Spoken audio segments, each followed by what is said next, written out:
ओम शांति। आज के बाबा के साकार महावाक्य हैं 20 मई 2020।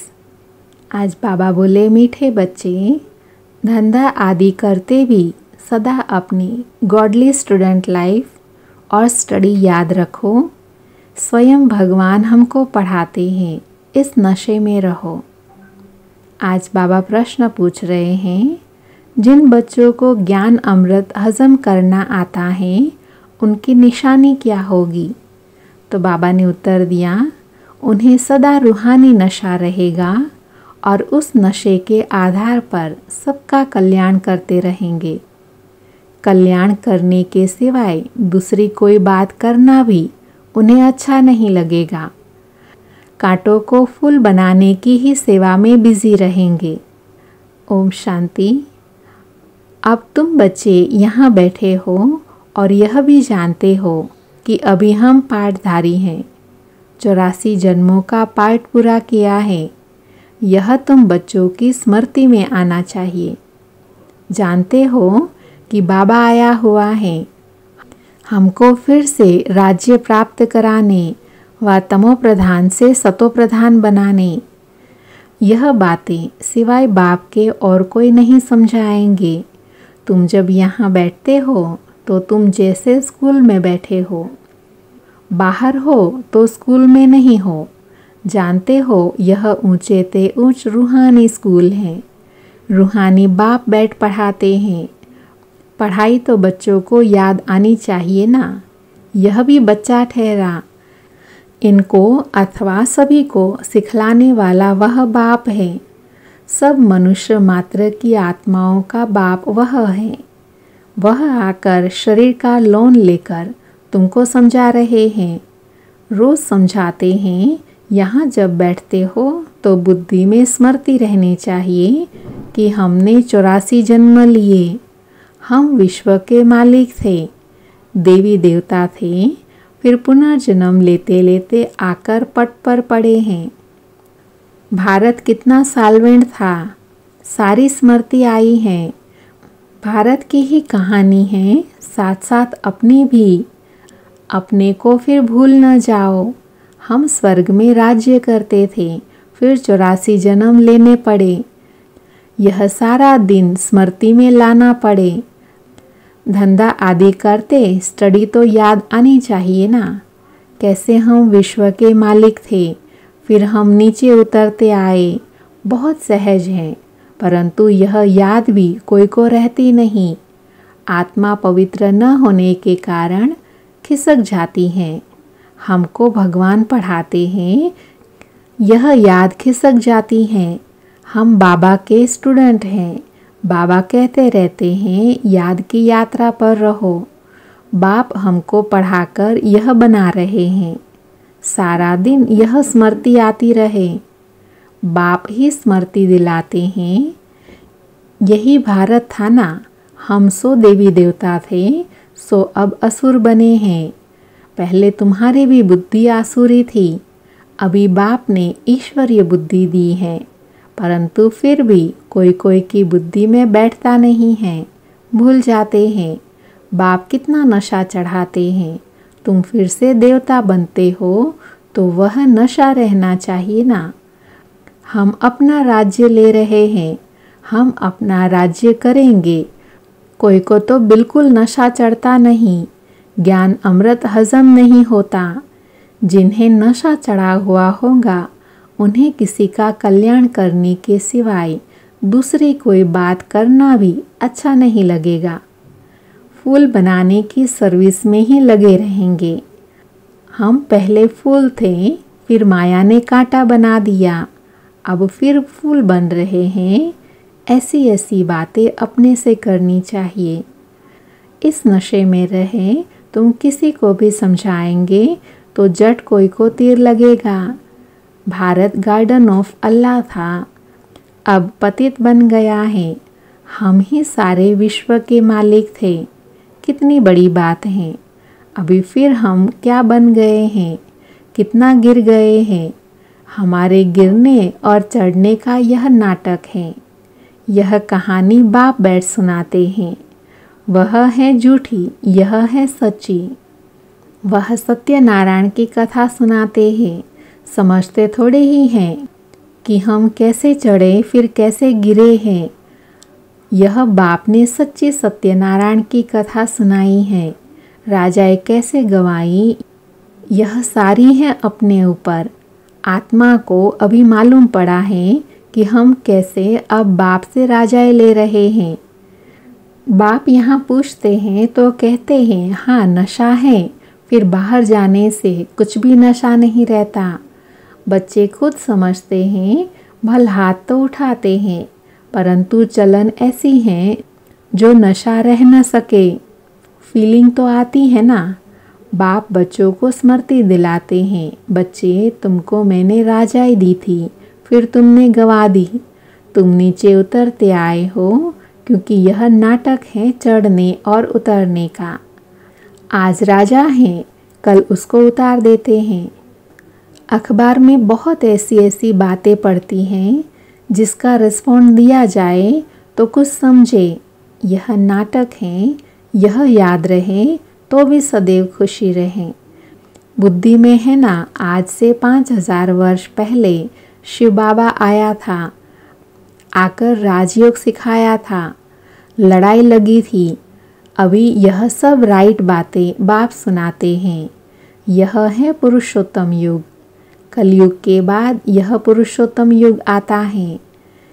कलयुग को पुरुषोत्तम युग नहीं कहेंगे, सतयुग को भी नहीं कहेंगे।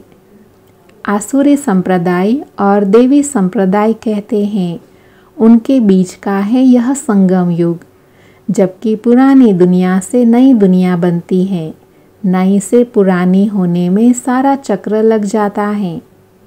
यह है संगम युग। सतयुग में देवी देवताओं का राज्य था, अब वह है नहीं।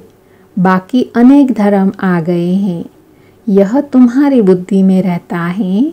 बहुत हैं जो 6-8 मास 12 मास पढ़कर फिर गिर पड़ते हैं, फेल हो पड़ते हैं, भल पवित्र बनते हैं, परंतु पढ़ाई नहीं पढ़ते तो फंस पड़ते हैं। सिर्फ पवित्रता भी काम नहीं आती। ऐसे बहुत सन्यासी भी हैं, वह सन्यास धर्म छोड़ जाई गृहस्थी बन जाते हैं, शादी आदि कर लेते हैं। तो अब बाप बच्चों को समझाते हैं, तुम स्कूल में बैठे हो, यह स्मृति में रहे हमने अपनी राजाएं कैसे गंवाई, कितने जन्म लिए। अब फिर बाप कहते हैं विश्व के मालिक बनो, पावन ज़रूर बनना है। जितना जास्ती याद करेंगे उतना पवित्र होते जाएंगे, क्योंकि सोने में खाद पड़ती है, वह निकले कैसे। तुम बच्चों की बुद्धि में है, हम आत्मा सतो प्रधान थी, 24 कैरेट थी, फिर गिरते गिरते ऐसी हालत हो गई है, हम क्या बन गए। बाप तो ऐसे नहीं कहते कि हम क्या थे, तुम मनुष्य ही कहते हो हम देवता थे। भारत की महिमा तो है ना। भारत में कौन आते हैं, क्या ज्ञान देते हैं, यह कोई नहीं जानते। यह तो पता होना चाहिए ना कि हम लिबरेट कब होते हैं। भारत प्राचीन गाया जाता है, तो ज़रूर भारत में ही रेनकार्नेशन होता होगा, अथवा जयंती भी भारत में ही मनाते हैं। ज़रूर फादर यहाँ आते हैं, कहते हैं भागीरथ तो मनुष्य शरीर में आया होगा ना। फिर घोड़े गाड़ी भी दिखाई है, कितना फर्क है। कृष्ण और रथ दिखाया है, मेरा किसी को पता नहीं। अभी तुम समझते हो बाबा इस रथ पर आते हैं, इनको ही भाग्यशाली रथ कहा जाता है। ब्रह्मा सो विष्णु चित्र में कितना क्लियर है। त्रिमूर्ति के ऊपर शिव, यह शिव का परिचय किसने दिया, बाबा ने ही बनवाया है ना। अभी तुम समझते हो बाबा इस ब्रह्मा रथ में आए हैं।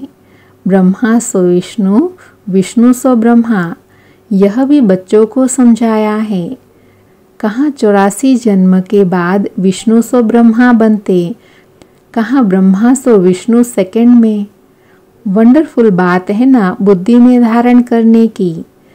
पहले पहले समझाना होता है बाप का परिचय। भारत स्वर्ग था जरूर, हेवनली गॉडफादर ने स्वर्ग बनाया होगा। यह चित्र तो बड़ा फर्स्ट क्लास है। समझाने का शौक़ रहता है ना, बाप को भी शौक़ है। तुम सेंटर्स पर भी ऐसे समझाते रहते हो। यहाँ तो डायरेक्ट बाप हैं। बाप आत्माओं को बैठ समझाते हैं। आत्माओं के समझाने और बाप के समझाने में फ़र्क तो ज़रूर रहता है, इसीलिए यहाँ सन्मुख आते हैं सुनने लिए। बाप ही घड़ी घड़ी बच्चे बच्चे कहते हैं। भाई भाई का इतना असर नहीं रहता जितना बाप का रहता है। यहाँ तुम बाप के सन्मुख बैठे हो, आत्माएं और परमात्मा मिलते हैं, तो इनको मेला कहा जाता है। बाप सन्मुख बैठ समझाते हैं तो नशा बहुत चढ़ता है। समझते हैं बेहद का बाप कहते हैं, हम उनका नहीं मानेंगे। बाप कहते हैं हमने तुमको स्वर्ग में भेजा था, फिर तुम 84 जन्म लेते लेते पतित बने हो, फिर तुम पावन नहीं बनेंगे। आत्माओं को कहते हैं, कोई समझते हैं बाबा सच कहते हैं, कोई तो जट कहते हैं बाबा हम पवित्र क्यों नहीं बनेंगे। बाबा कहते हैं मुझे याद करो तो तुम्हारे पाप कट जाएंगे, तुम सच्चा सोना बन जाएंगे। मैं सभी का पतित पावन बाप हूँ, तो बाप की समझानी और आत्माओं की समझानी में कितना फ़र्क है। समझो कोई नए आ जाते हैं, उनमें भी जो यहाँ का फूल होगा तो उनको जट टच होगा, यह कहते ठीक है। जो यहाँ का नहीं होगा तो समझेगा नहीं। तो तुम भी समझाओ, हम आत्माओं का बाप कहते हैं, तुम पावन बनो। मनुष्य पावन बनने के लिए गंगा स्नान करते हैं, गुरु करते हैं, परंतु पतित पावन तो बाप ही हैं। बाप आत्माओं को कहते हैं कि तुम कितने पतित बन गए हो, इसलिए आत्मा याद करती है कि आकर पावन बनाओ। बाप कहते हैं मैं कल्प कल्प आता हूँ, तुम बच्चों को कहता हूँ यह अंतिम जन्म पवित्र बनो। यह रावण राज्य खत्म होना है, मुख्य बात है ही पावन बनने की। स्वर्ग में विष होता नहीं। जब कोई आते हैं तो उनको यह समझाओ कि बाप कहते हैं अपने को आत्मा समझ, मुझ बाप को याद करो तो पावन बन जाएंगे, खाद निकल जाएगी। मन मनाभव अक्षर याद है ना। बाप निराकार हैं, हम आत्मा भी निराकार हैं। जैसे हम शरीर द्वारा सुनते हैं, बाप भी इस शरीर में आकर समझाते हैं। नहीं तो कैसे कहे कि माम एकम याद करो, देह के सभी संबंध छोड़ो। ज़रूर यहाँ आते हैं, ब्रह्मा में प्रवेश करते हैं। प्रजापिता ब्रह्मा अब प्रैक्टिकल में हैं। इन द्वारा हमको बाप ऐसा कहते हैं, हम बेहद के बाप की ही मानते हैं।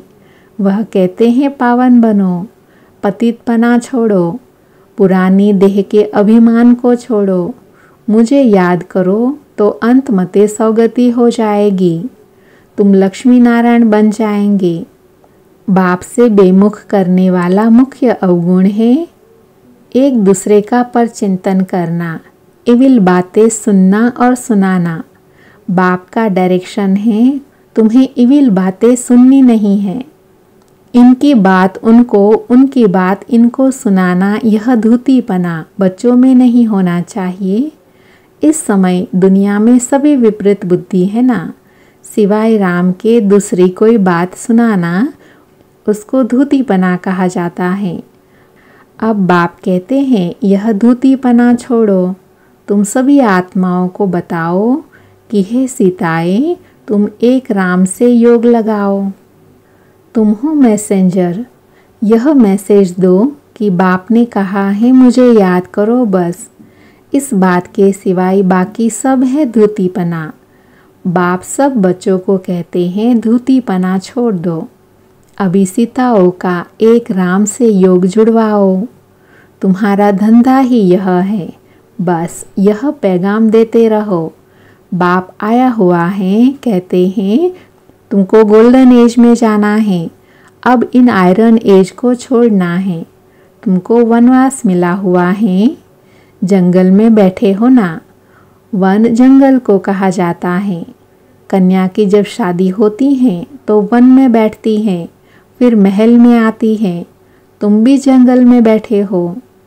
अब ससुर घर जाना है, इस पुरानी दुनिया को छोड़ना है।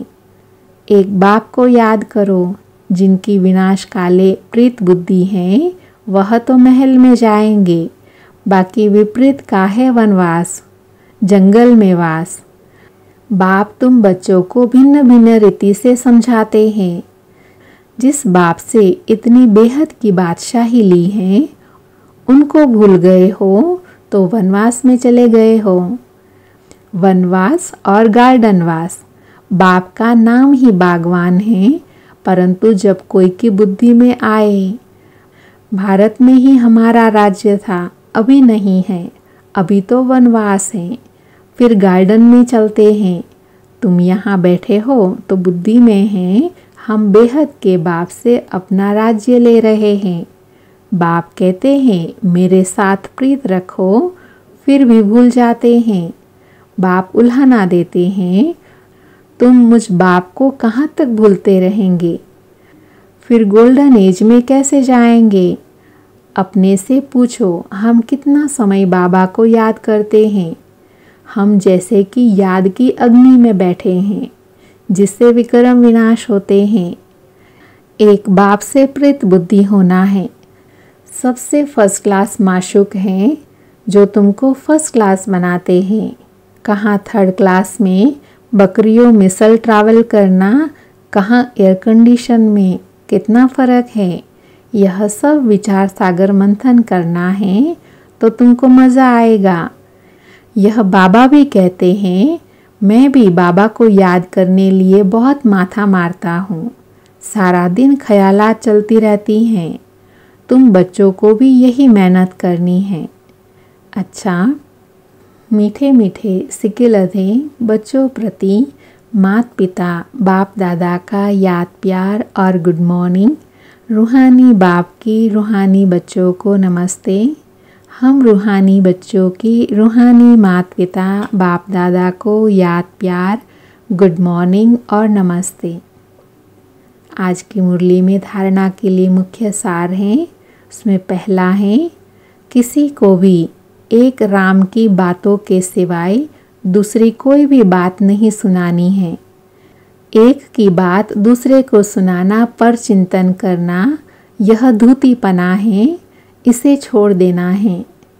दूसरा है, एक बाप के साथ प्रीत रखनी है, पुरानी देह का अभिमान छोड़ एक बाप की याद से स्वयं को पावन बनाना है। आज का वरदान है, अलौकिक नशे की अनुभूति द्वारा निश्चय का प्रमाण देने वाले सदा विजयी भव। वरदान का डिटेल है, अलौकिक रूहानी नशा निश्चय का दर्पण है, निश्चय का प्रमाण है नशा और नशे का प्रमाण है खुशी। जो सदा खुशी और नशे में रहते हैं, उनके सामने माया की कोई भी चाल चल नहीं सकती। बेफिक्र बादशाह की बादशाही के अंदर माया आ नहीं सकती। अलौकिक नशा सहज ही पुराने संसार व पुराने संस्कार भुला देता है।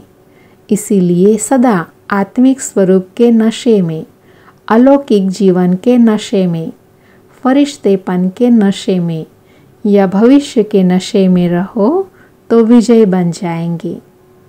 आज का स्लोगन है, मधुरता का गुण ही ब्राह्मण जीवन की महानता है, इसलिए मधुर बनो और मधुर बनाओ। ओम शांति।